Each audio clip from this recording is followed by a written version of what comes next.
My dear students, welcome back to our channel. In this video, I will be explaining the B.Ed second semester subject content and pedagogy of physical science education at secondary stage, as prescribed by Osmania University and other universities of Telangana. We will go through the important questions and answers one by one. Let's begin with a quick revision. Unit 5 first important short question is Assessment based on learning outcomes, academic standards. Assessment based on learning outcomes means checking what students have actually learned rather than just what was taught.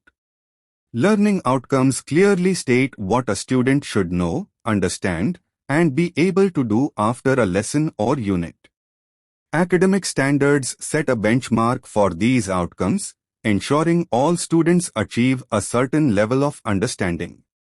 For example, after teaching Newton's laws of motion, the learning outcome could be students can explain and give real-life examples of Newton's laws. The teacher can then assess students through oral questions, diagrams, experiments, or worksheets to check this understanding. This method focuses on concept clarity, skills, and application, not just memorization. It also helps teachers identify areas where students need extra help and plan better lessons. In short, assessment based on learning outcomes ensures teaching is goal-oriented, fair, and improves the quality of education by following set academic standards. Next important short question is 2. What is a portfolio management in student assessment? Portfolio management in student assessment. Portfolio management in student assessment means keeping a collection of a student's work over time to track their progress and achievements.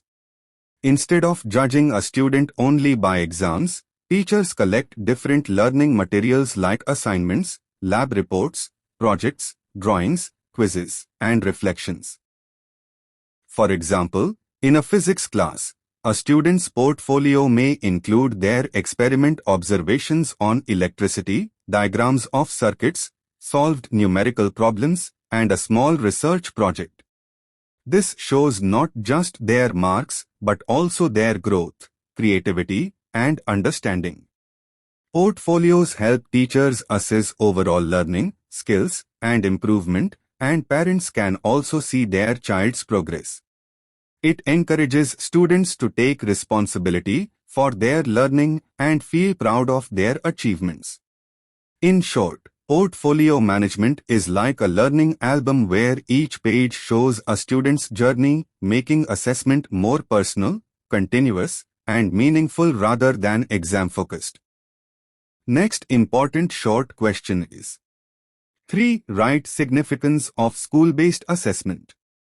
Significance of school-based assessment, SBA. School-based assessment, SBA, means evaluating students' learning within the school by their own teachers through activities, projects, tests, and observations. It focuses on the overall development of the child rather than only marks in final exams. The main significance of SBA is 1. Continuous and comprehensive. Students are assessed regularly, so teachers understand their strengths and weaknesses early. 2. Stress-free, reduces exam fear as evaluation happens through projects, assignments, lab work, and participation. 3. Holistic development, assesses knowledge, skills, creativity, and behavior. 4. Teachers' insight, teachers can personalize teaching based on student performance. For example, in a science class, instead of just a written test, students are assessed through experiments, presentations, and teamwork. This encourages curiosity and learning by doing. In short, SBA makes learning fun, fair, and meaningful by focusing on overall growth rather than only exam results. Next important short question is 4. What is the significance of TOS, Table of Specification? Significance of TOS, Table of Specification. A table of specification, TOS, is a chart that shows the link between what is taught, content, and what is tested, questions. It helps teachers create balanced question papers by covering all topics and different skill levels like remembering, understanding, and applying. Significance. 1. Fair evaluation ensures every topic taught is tested proportionately. 2. Clear blueprint acts like a map for question paper design. 3. Covers all skills. Questions are divided into knowledge, comprehension, application, and higher-order thinking levels. 4. Reduces bias, prevents overemphasis on one topic and neglect of others. For example, in a physics test, if light is 30% of the syllabus, TOS ensures 30% of marks come from light-related questions, not less or more. In short, TOS makes exams systematic, transparent, and fair, helping both teachers and students. Next important short question is 5. Define self-assessment and peer assessment with one example each. Self-assessment and peer assessment. Self-assessment. Self-assessment is when students check their own learning by reflecting on their strengths and weaknesses. Example, after a physics experiment, a student writes in a notebook about what went well and where they made mistakes. Peer assessment. Peer assessment is when students evaluate each other's work to give feedback and learn from one another. Example, in a group activity on electric circuits, students exchange notebooks and give comments or suggestions on each other's diagrams. Why it's useful? Builds confidence and responsibility for learning. Improves understanding as students reflect and discuss work. Encourages teamwork and constructive feedback.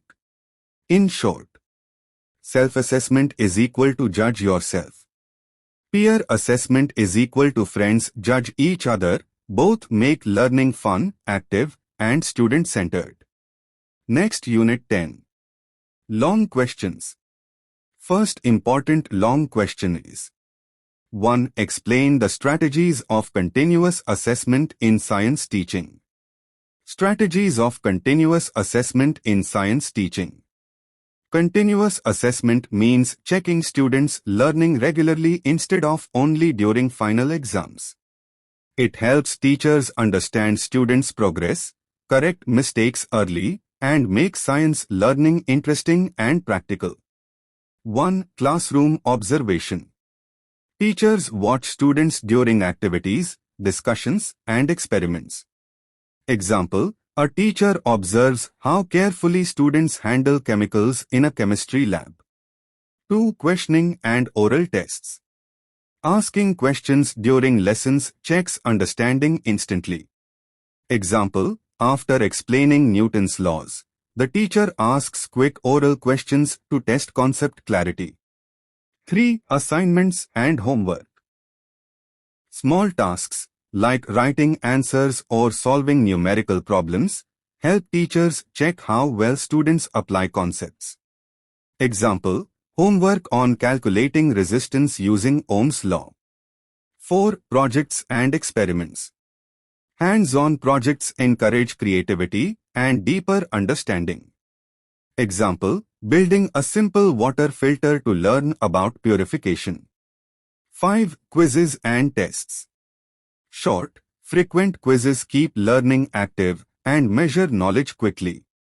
Example, a weekly multiple-choice quiz on the solar system. 6. Portfolios. A portfolio is a collection of a student's work showing their growth over time. Example, keeping lab reports, diagrams, and notes in a single file for review. 7. Peer and self-assessment.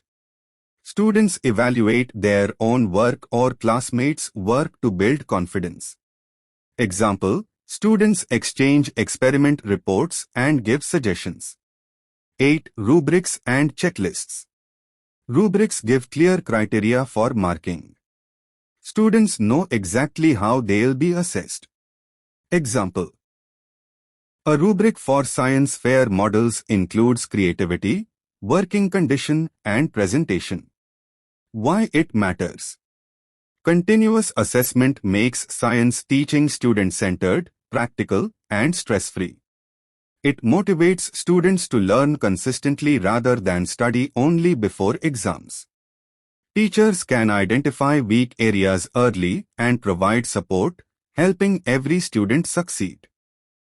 Next important long question is: 2. Discuss the importance of formative and summative assessment with examples. Importance of formative and summative assessment in science teaching. Assessment in science helps teachers understand students' learning and improve teaching.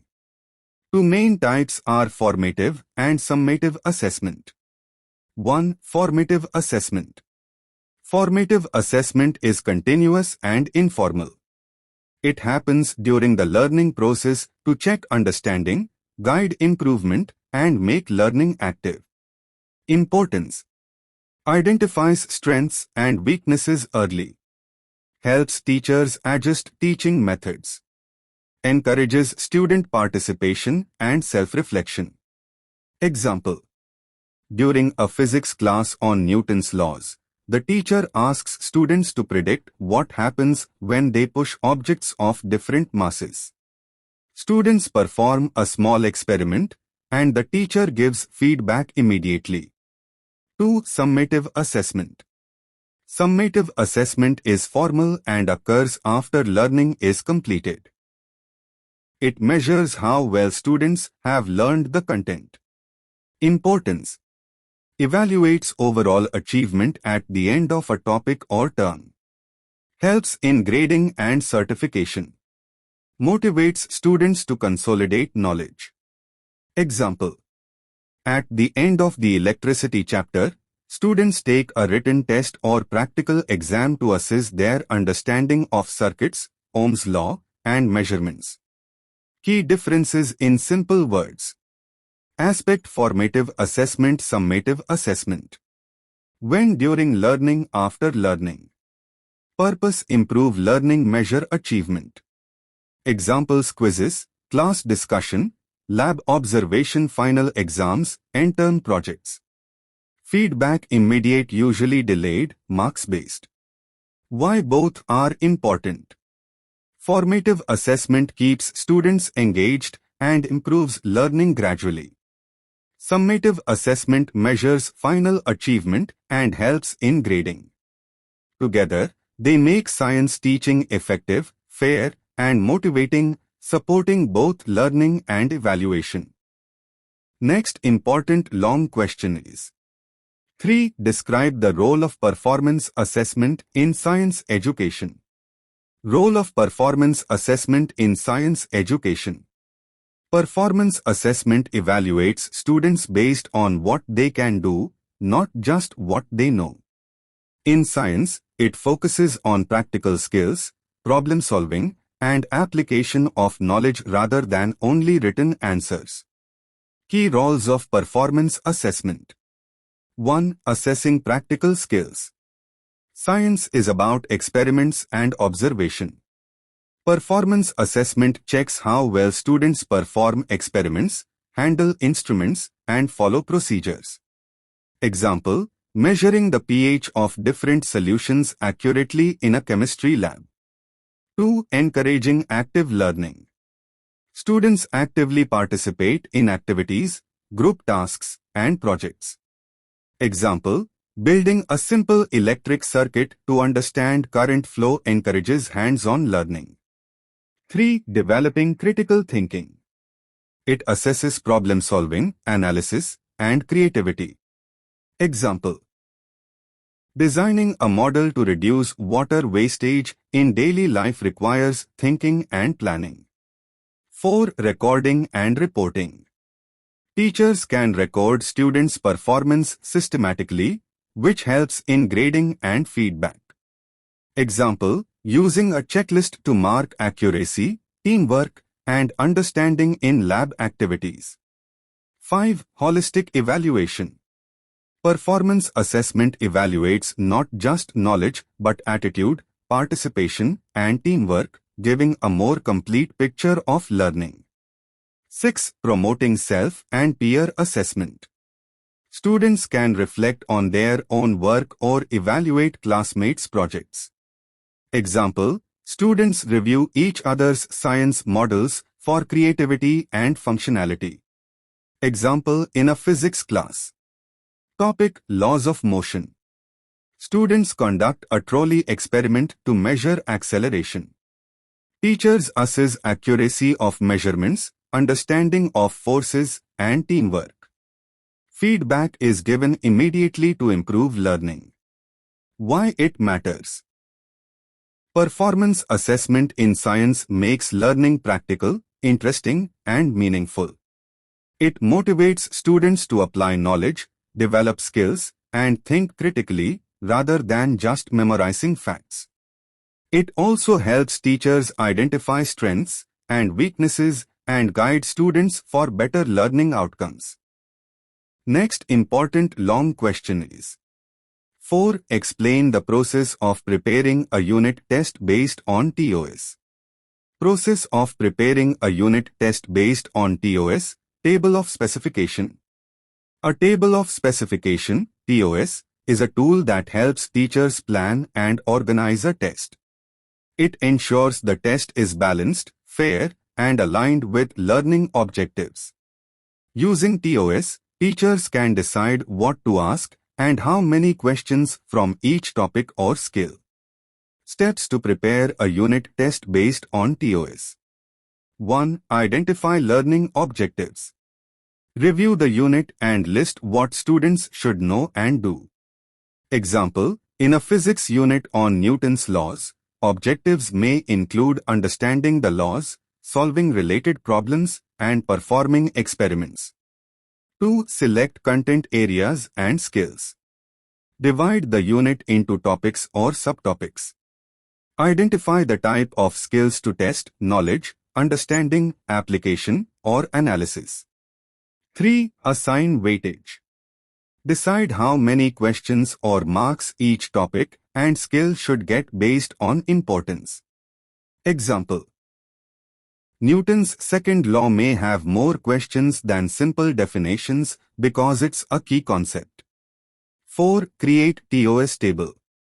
Make a table with topics on one axis and cognitive skills, knowledge, application, analysis on the other.